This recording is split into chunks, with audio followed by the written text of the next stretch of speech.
All right, welcome back to another episode of the Why Not podcast. I'm your host, Senior Airman Padilla. Today we're going to be talking about arguably the most beneficial benefit that the military offers not only its airmen, but families of its airmen. We're going to be getting educated on education. And I got a panel with me. Let's go around and introduce ourselves, rank and name, and tell us your highest level of education. Yep. Uh, Technical Sergeant Thornton, AFE. I've been here Minot for about 2 years now. Um, Highest education. I have a associate's degree. Just finished up a clip. We'll Show get me your into book. it. Show me your book. You know what I'm saying? We'll get Yeah. into it. Bam. Yeah. Just finished up a little math clip. Knocked it out the park.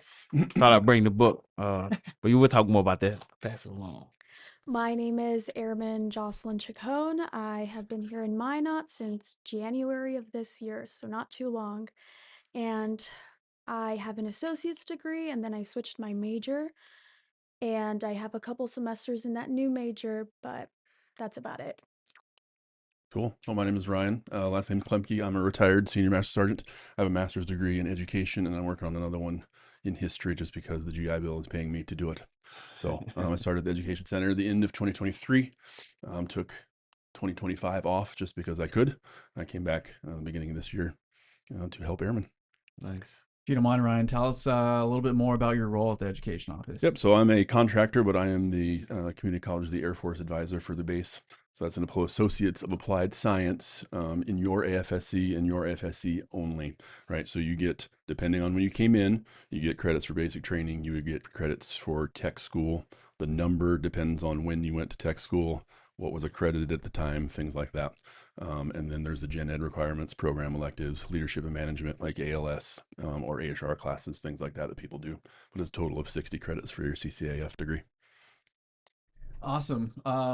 Yeah, well, that's like one of the first things that I learned about military benefits. You know, they do a pretty good job at BMT on briefing you about what your options are. And I always thought going into it, I always thought it was just as cut and dry as, yeah, you just get your bachelor's or your master's and that's it. But the reality is that there's so many different avenues that you can take to pursue your education or advance your professional development that aren't exactly your, traditional bachelor's degree. So that's something that I think is awesome about the military, just the way that the amount of options that you have to not only pursue a lane in education that is very specific to you, but also just, scheduling and time wise. So many of these courses are built out for the working individual and specifically service members. So that's something, if you're considering enlisting or if you're already in and you don't know that, please know that. And we're gonna talk about it some more. Before we get too specific though, what is it about why does the military offer these education benefits? I used to think it was a lure. Just be like, all right, we'll like do four with us. We'll call it we'll pay for your degree, transactional situation. But as I've been in, I have grown to understand, the tagline is educated force. So does anyone want to speak to why it is in the military and the Air Force's best interest to have an educated force? Uh, you want to go I, first? I mean, I think that statistically, the Air Force military, the American military, excuse me, has the most educated enlisted corps, right? NCO corps of any military on earth. And I think it's the whole person concept, right? The more that you bring, more knowledge you have, the more that you bring to the fight. It is a lure to a degree, right? But then they also, when you're in, they also put a heavy emphasis on education and you bettering yourself and bringing that knowledge, back to the Air Force. It's an investment, right, in you, but it also betters the Air Force. So, Right, just like what he said, but the same as, you build your body, you build your mind, you build your spirit. So it's a way of building you up threefold, right? So we make sure you do PT, you pass your PT test, you're good to go. We make sure you whole as an airman, as a person, we're supposed to anyway. But then that mind part, right? How do we exercise our mind? Make sure you learning and growing in depth, and who knows what you'll become. You know what I'm saying? Once you start to seek that education, get those degrees, get those certifications, now you got somebody that you built up, and they can use that to help generate the force a little bit better. Mhm. Yeah. Absolutely. Um, so, Airman Chacon, Yes. an expecting mother. Congratulations. Thank Congrats. you. When are you due? In January of next Okay, year. awesome. So you got some maternity leave coming up. Yes. Does that, and I know it's not a complete vacation, but you might have a little more time on your hands to knock out a few classes as you were, completely serving full time. What's your plan? Are you looking to get your bachelor's sooner? Are you looking to maybe put that on pause until you recover from birth? Where's your mind at? So during maternity leave, I have already like set and that I'm going to try to knock out as many club classes as I can because I do have my associates and I do have a little chunk of like Mhm. finishing my bachelor's like done already. So I feel like finishing the CLEP and the good thing, and it's working to my advantage, is that I never took general education classes in college. I only did what my major, like the You, extra you went classes. you went backwards. I went backwards, Yeah.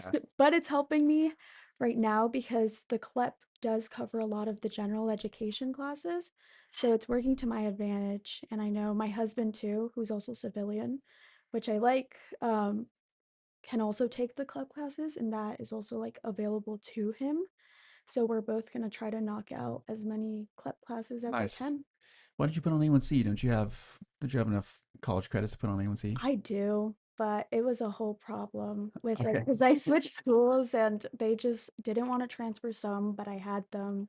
And it was a whole thing, and I was leaving super soon, and they just wanted to put so many problems to like give me my credits. So I kind of just left it at that, and I started as in Nice. one. Yeah. All right. Mm. Um, when we're talking education benefits, there's a whole lot of acronyms. You use one. It's CLEP. What is CLEP? What does it stand for? Ryan, do you mean let's So there's two, right? There's college level examination program, which is CLEP, which is anybody can do, and then there's DSST, and the acronym slips my mind right now, but it's defense, but it's the same. You're testing out of a requirement for a degree, right? For your circumstance, right, working on a bachelor's degree, I would absolutely check with the school before you start doing a whole bunch of CLEPs because some schools don't take CLEPs. Some only take certain percentages of a degree. Some take certain subjects. CCAF will take up to 30 semester hours of CLEPs, which is basically half of the degree for some AFSCs. But yeah, it's a bunch of gen ed stuff, natural sciences. All of the subjects that we generally deal with are English, speech, humanities, social science, math, and then program electives, which can basically be any of those things. I had an airman that was really good at math. She went and did 5 CLEP tests for her program electives, all math tests. what a nerd. Right. Oh, Oh, nerd. so if there's a subject, if you speak a language, you can actually get a lot of credits for that for your humanities. Like 3 would go to the humanities requirement, and another 6, Mm. up to 6, could go to program electives, right? So if you speak Spanish, you can go do that. You got potentially up to 9 semester hours. Yeah. So that sounds like CLEP sounds like a pretty good place to start for someone that wants to, yeah, just sounds like a great place to start. If you don't exactly know what you want to focus on for a bachelor's, but you want to get something going, correct me if I'm wrong, but that sounds like it might be your best It opportunity. can be. I would say Yeah. that there is value in also sitting in a classroom and learning. But Sure. what you're doing with a CLEP is you are proving that you already have that information, right? That you have that knowledge, right? Mhm. The math tests, for example. It can be. It just depends on what level of education that you're going for, right? Absolutely, CCAF can get dicey with bachelor's degrees. You just got to be careful and ask the questions. Don't just assume that a school is going to take after you put all this time and effort into studying and stuff. Okay. Yeah. I usually tell my airmen to go, and myself as well, like to get started, to go take that CLEP, like just to get your feet wet, get the momentum going. And usually the easiest CLEPs are the ones I tell them to start with. funny story, they have two clips, principles of supervision and principles of management. One of them is super easy, and one of them is super hard. I always forget which one is easy, which one is hard. So Supervision is the higher past one. Yeah. okay, so I told the Airman, hey man, it's super easy. Go take principles of management. And, when it failed, he was like, man, it was hard. I was like, oh, it's the other one. My bad. But it's just to get you. It's no penalty towards you to fail a clip, Right.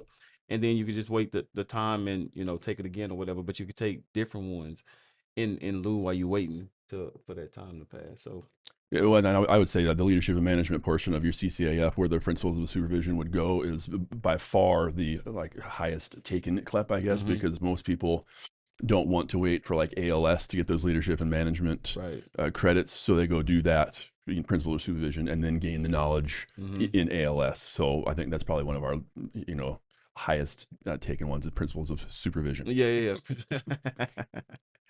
Principles of management kind of tough. Awesome. Well, I mean, just hearing you speak and, giving us the amount of information that you've given us right now, already it's a testament to the amount of knowledge that is in the education center.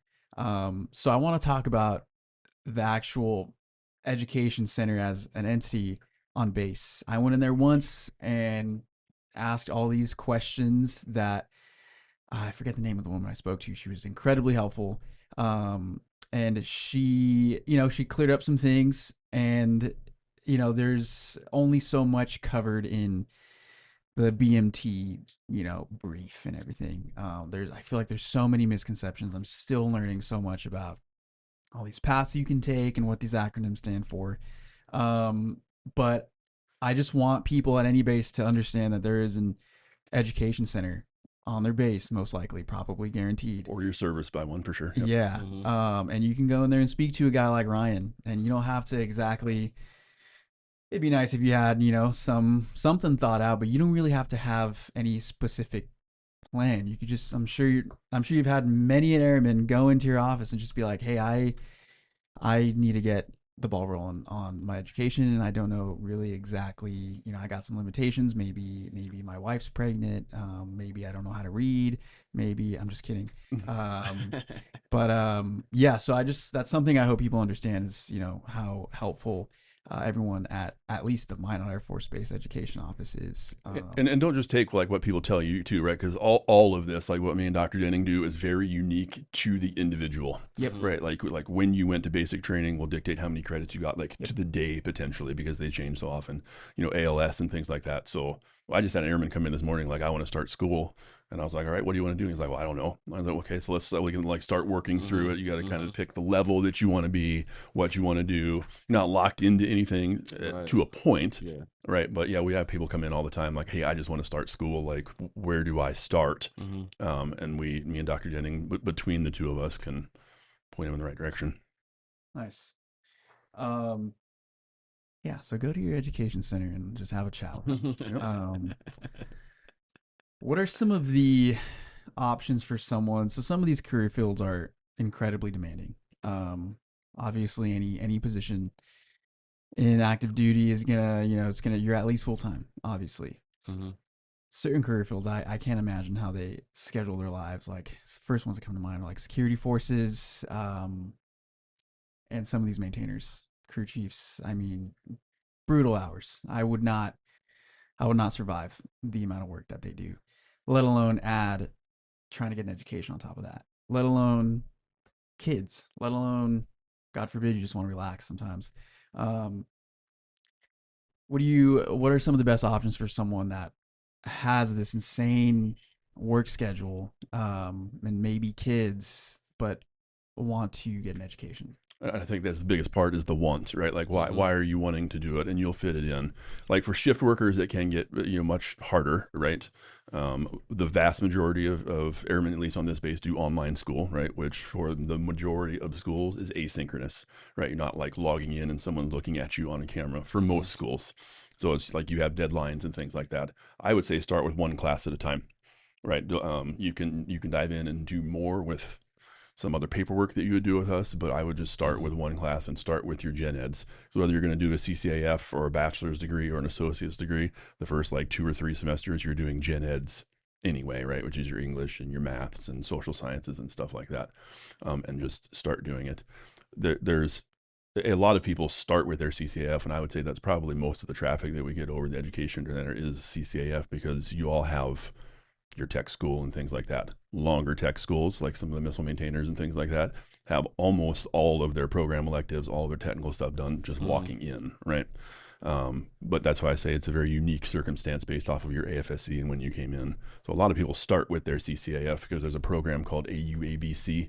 It's the Air University Associate to Baccalaureate Cooperative, right? So Air University went out to a whole bunch of schools and said, hey, we have all of these airmen with all of these credits from tech school and gen eds and things like that. What will you do for them if they come to your school?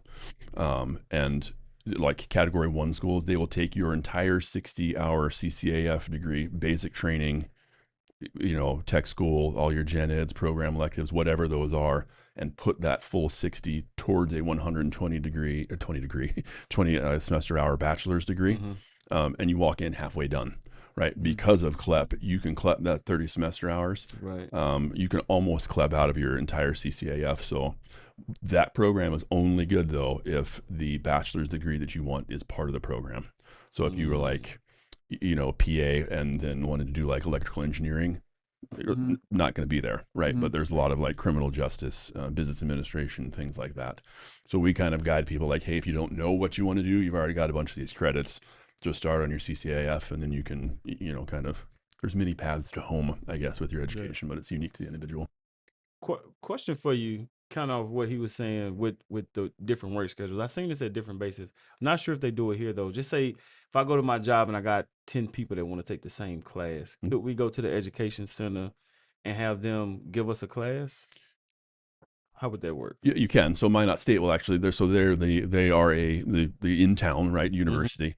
They're doing it for one of the squadrons on base now, where I think it's one of the missile squadrons. They're setting up X class, whatever it is, that one of their professors will go to the squadron, like after work, and teach. Okay. Yes. So, and we could negotiate the time, I'm assuming. And so I know when I was at Moody, it was at between 11 and 12, but 11 and 1. So the class would be like from 11 to 12 or 12 to 1, one of the two. I think are they doing a lunch hour one? I think they're doing a lunch hour one. They absolutely, Minot State absolutely teaches in the education center in the evenings. A bunch of gen ed classes. They do like anatomy and physiology too, but speech, math, things like that. So you can, if you're going to Minot State, right, you can get usually like from like 6 to 9, I think, in the evenings, depending on the class, whether they're in person. And some people need that. Some people want the in-person, like, personal connection to at least start.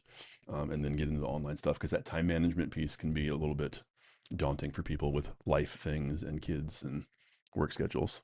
And is that also available for dependents, or is that only for active duty? Well, dependents can do it too, as long as they're enrolled. They wouldn't be getting like the TA rate, but we have students from downtown get a base pass because they're taking the class here because it's being taught here. Oh, wow. So, yep. That's awesome. Interesting. Sir, what was your active duty full-time worker plus getting your AA? How was that for you in terms of, I mean, did you get enough sleep? You doing all right? Oh yeah. Okay. Yeah.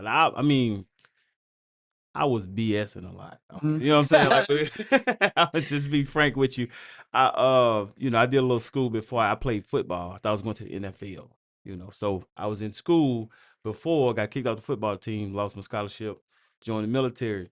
So I never sent my transcripts in though. So I just kind of sat on them for a long time. And I started, like I said, I was at Moody, started with an English class, just took a class on base with some of the guys that I work with, and it was pretty cool. And then went to a different school, but we failed a class, and so we had to pay the money back. So it's like, oh, that's what happened if you fail. Yeah. $1,000 you got to come out your pocket. I was like, I wasn't ready for that. So it put a pause on the school for a little while. So I went the CLEP route. I started clefing everything. I was like, okay, I'm gonna just do some CLEPs and stay out of the classroom until I'm ready to take it serious, because I wasn't taking it serious. That's why I failed. But so then we got started back and got a little momentum going. Brought some guys along with me, and it just kind of lit the path up a little bit. Yeah. Awesome. I mean, yeah, just those last 5 minutes with your last response and finding out you got to pay for classes for Oh failing them. man, Like, yeah. Do these- not fail. Yeah, so it's C or better, right? It's Mhm. C or better, and you got to maintain a 2.0 to keep access to TA. Yeah. That's to include anything being transferred in. Right. Yeah, so send your transcripts. Like a lot of people, like we were talking earlier about rank stuff when you're getting in. Mhm. All of that, like people assume that their recruiter plugged in their education Right. to their education record in the Mhm. military, and that's not. It's only for the rank. So if you have college transcripts from before the military, send them to community college, Air University, which would apply there, and then you're also going to want to have them sent directly from the school to the school. It can't like be laundered through you, right? Like Air University uses, and most schools use parchment.com. It's a third-party application, and you just put where you want it to come from, where you want it to go to, but absolutely send the transcripts in. yeah. And then if you don't send them in, you know what happens? You get put up for BTZ and you get the 6th line number out of the 5 that they pick. Oh. And they're only like hard feedback to your supervisor after your board is that he doesn't have his bachelor's in. Yeah. I mentioned that I have my bachelor's in the board. They asked me something about like my goals, so I mentioned I want to get my master's, so they assume I have my bachelor's, and they said like, yeah, you mentioned master's, but we don't see bachelor's. My supervisor was like, that's because he didn't send it in. They're like, eesh. So we can fix that. So we can do that, right? So, and when I say we, Dr. Denning can do that. If somebody comes in with transcripts or a diploma that shows a conferred degree and the date, we can load it into our system, which will flow to MilPDS, which will hit eventually SURF and CBD and all that stuff. Yeah. CDB. So go do it, because that might be the difference between you getting BTZ and not. And that's for enlisted. For us, that's enlisted only. So for officers, it's different. So if you're enlisted and you have a degree, can you come see Dr. Denning and she can get your ed level updated. Awesome. Already so much helpful information. I feel like big picture, we're understanding how there are so many parts of the Air Force and their operations that directly tie into your education. It's more than just, here's a TA, here's a little stipend, go, like, good luck.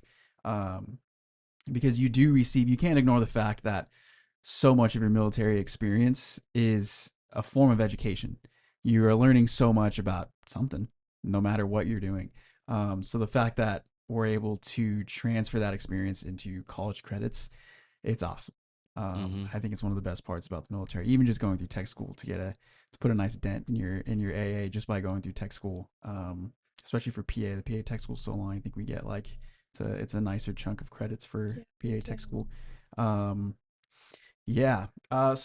tell us about the difference. This is something I didn't understand for like the longest time. I thought TA and GI Bill were like, I was using them synonymous for a long time. And I remember hearing like, you go to BMT and you hear like, oh yeah, my recruiter told me that I'd get all my student loans paid for, and that's why I joined. Not exactly a lot. I mean, you qualify. Really, what it is that you qualify for the PSLF, right? Or the ECLRP, it's enlisted college loan repayment program. If there's money there, yep. And you have to make a certain amount of payments for both of those. To qualify for both of those, you have to make, at least for the PSLF, I have to make 10 years of payments before I qualify for it. Right? On the loan, I think so. Yeah. Yep. So getting student loan help is a possibility through serving, but it's not at all like a take your oath here, like guaranteed. Yeah. Yep. And I was, hearing about like my early days in being team tech school. I'm hearing about some of these promises that the recruiters were making that were maybe misinterpreted or poorly. That's all I'll say. Maybe they were just misinterpreted. Myth and rumor. Yeah. Right. No one's lying here. Gotcha. Yeah. But I remember being at BMT and seeing TA. They just kind of said like, yeah, TA is what is a couple thousand. It's $4,500 fiscal year, and it's two completely separate. Yeah, and I went through like all of BMT thinking like, was this the $4,500 a month for college? That's nothing. That's not even gonna cover books in a lot of situations. Well, yep. So then I finally understood the difference. So tell us a little bit about the difference between TA and GI. So TA is when you're on active duty, right? It's $4,500 a fiscal year for tuition and tuition only. It does not cover books and fees and anything like that. It is just the tuition. What happens if you fail your classes again? You pay them back. Oh, Right. So TA you is keep the book capped. on me. TA is capped at 250 a semester hour, right? Mhm. Most classes are 3 semester hours. If they have a lab or maybe a more in-depth course, they might be 4, right? So just public math, right? That's 750 a class. Okay. If you get less than a C, you're paying back that 750, right? Um, at 3 semester hours a class, you can basically do 6 classes a year with TA only out of that $4,500. Okay.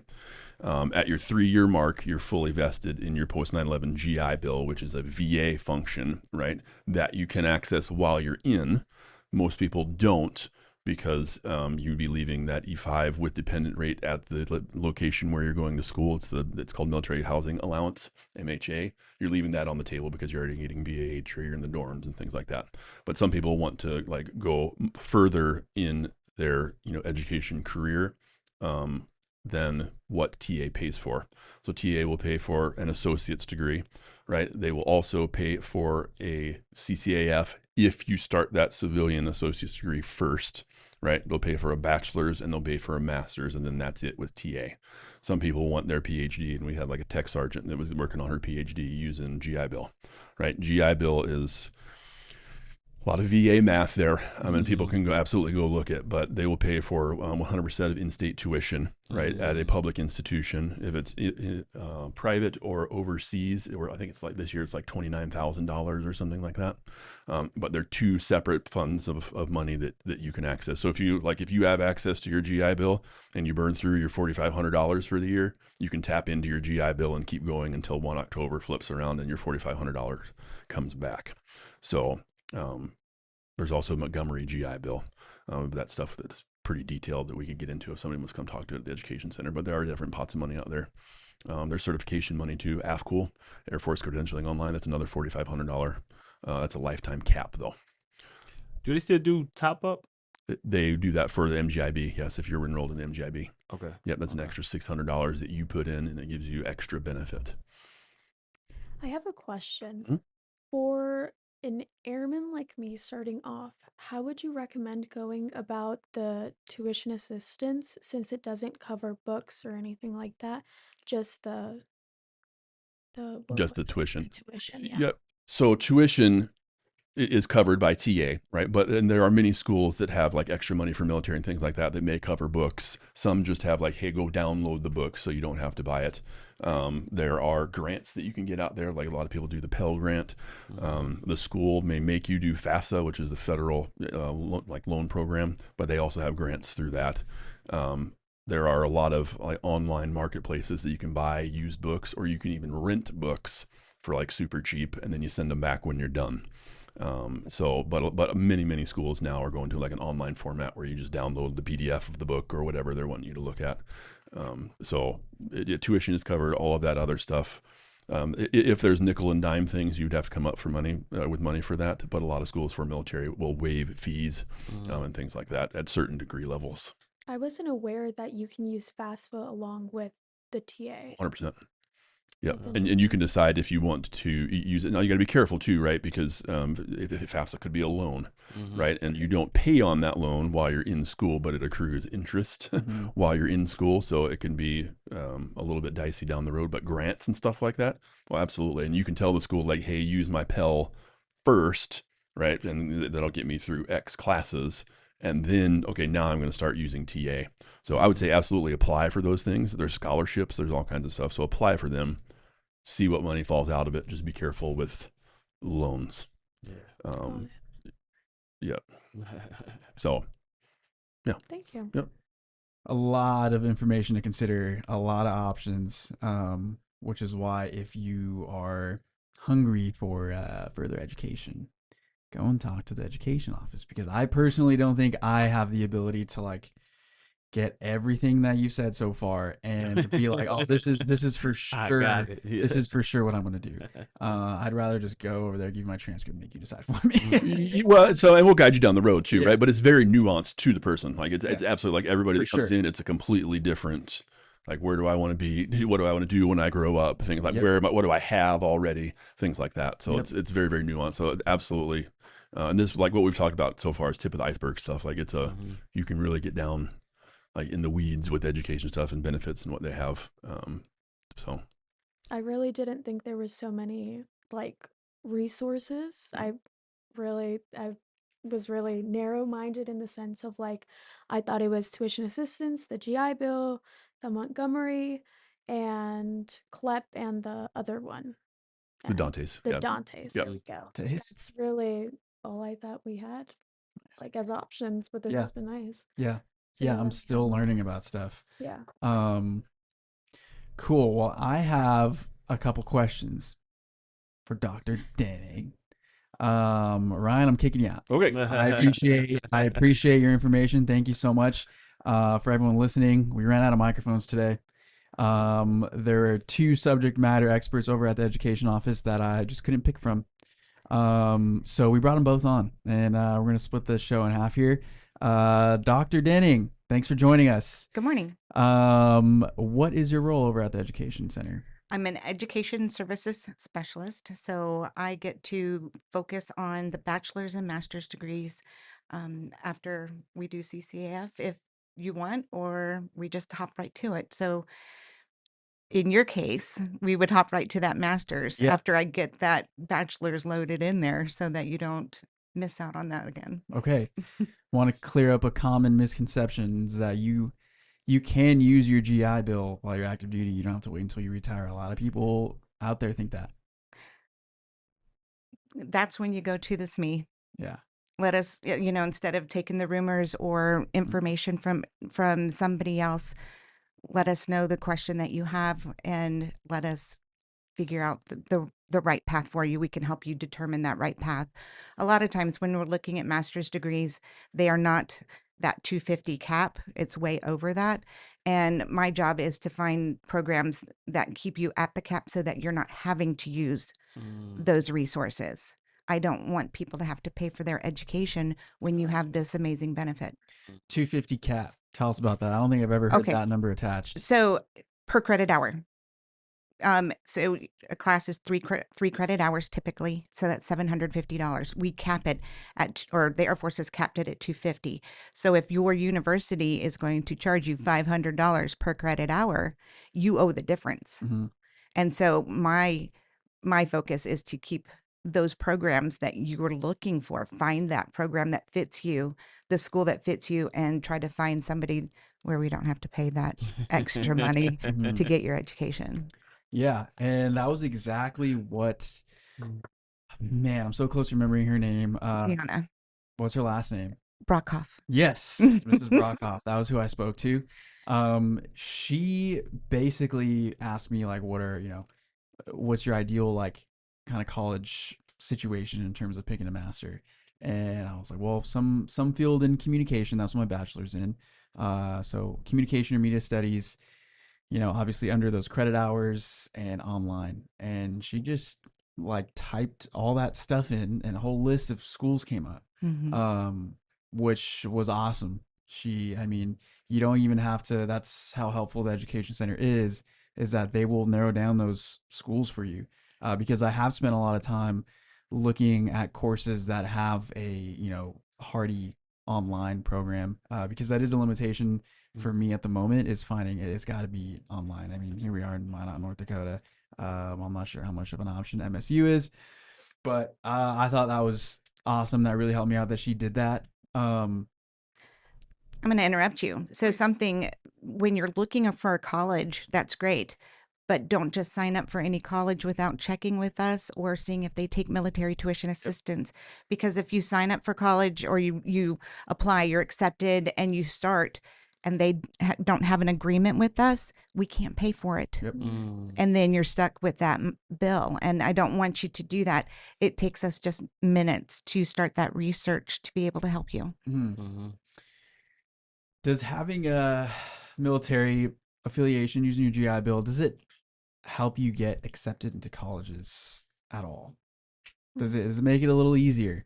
Because I didn't think it did. And then I applied to the USC School of Journalism and got accepted. And I'm like, it's definitely because I'm military. It is not because they looked at my transcripts and were like, wow, get this guy in here. Because I mean, it's a pretty prestigious little program over there at the USC School of Annenberg, I believe it's called.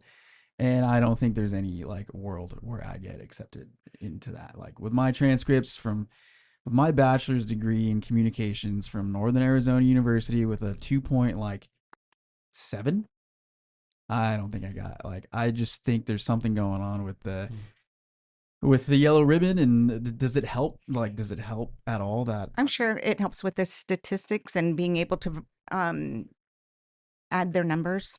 They know that the money's there. They know they're going to have that, and it doesn't hurt.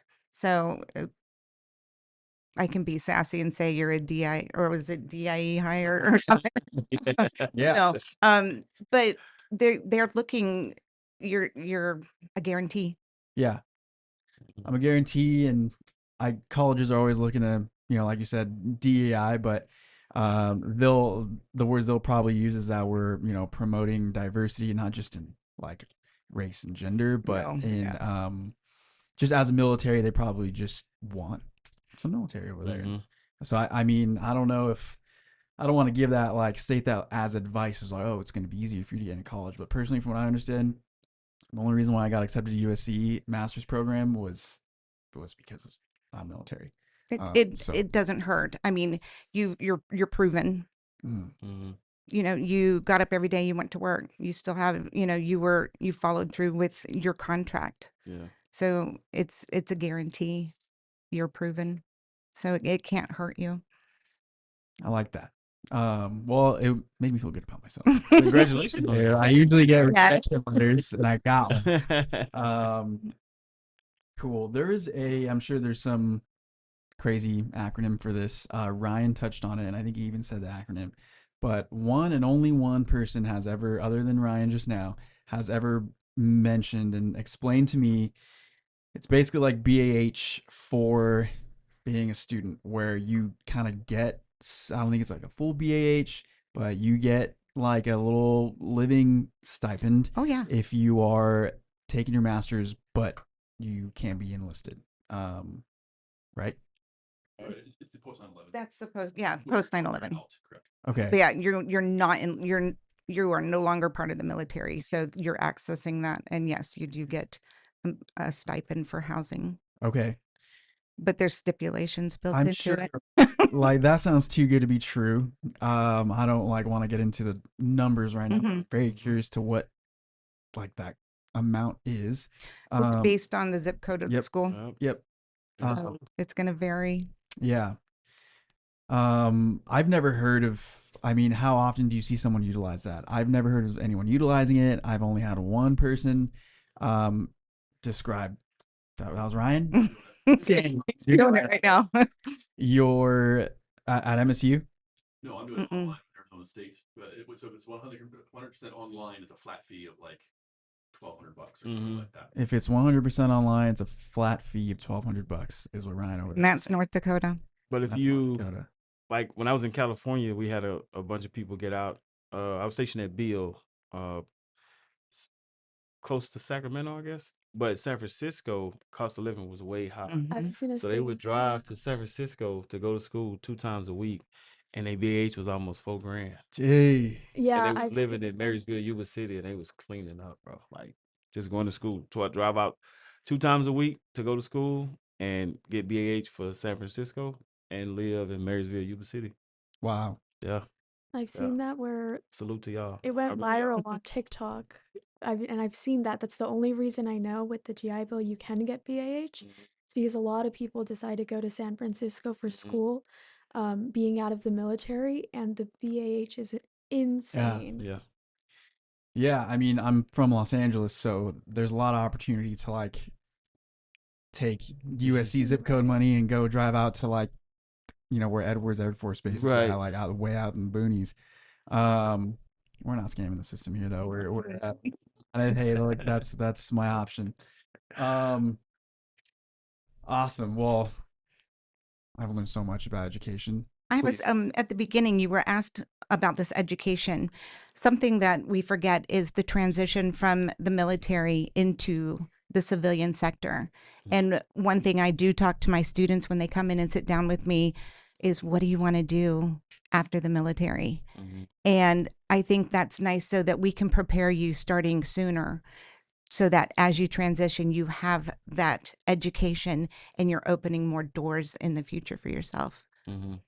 Another massive advantage. I mean, that's a problem for a lot of people getting out, whether they're just 4 or 20, is the transition to civilian life. Some jobs allow more of a seamless transition than others into civilian life, but throwing those education benefits to kind of seam together active duty and civilian life, I think is incredibly helpful. I mean, we got stuff like Skill Bridge, right? We haven't even gone into Skill Bridge. Yeah, that's a whole That different. is actually like that warrants its own episode. Mm-hmm. Yeah. Man, I feel like I need to go apply to some colleges. Just come in. Okay. Yeah. Just come in and see us Sit because for me, please. yeah, and we're here to brief you and to guide you along the way. Come in and see us for that TA brief initially, and then 90% of everything we do, we can do via email or phone. So you're not having to constantly come in and visit with us. We try to make it as easy as possible Mm-hmm. so that we can guide you on your education path. Well, you guys are succeeding at that, making it as accessible and easy as possible, and I appreciate you guys for it. Is there anything else you guys want to add? Any quick? No, we're good. Awesome. Again, can't appreciate you guys. I can't thank you enough. And thanks for joining us, everybody.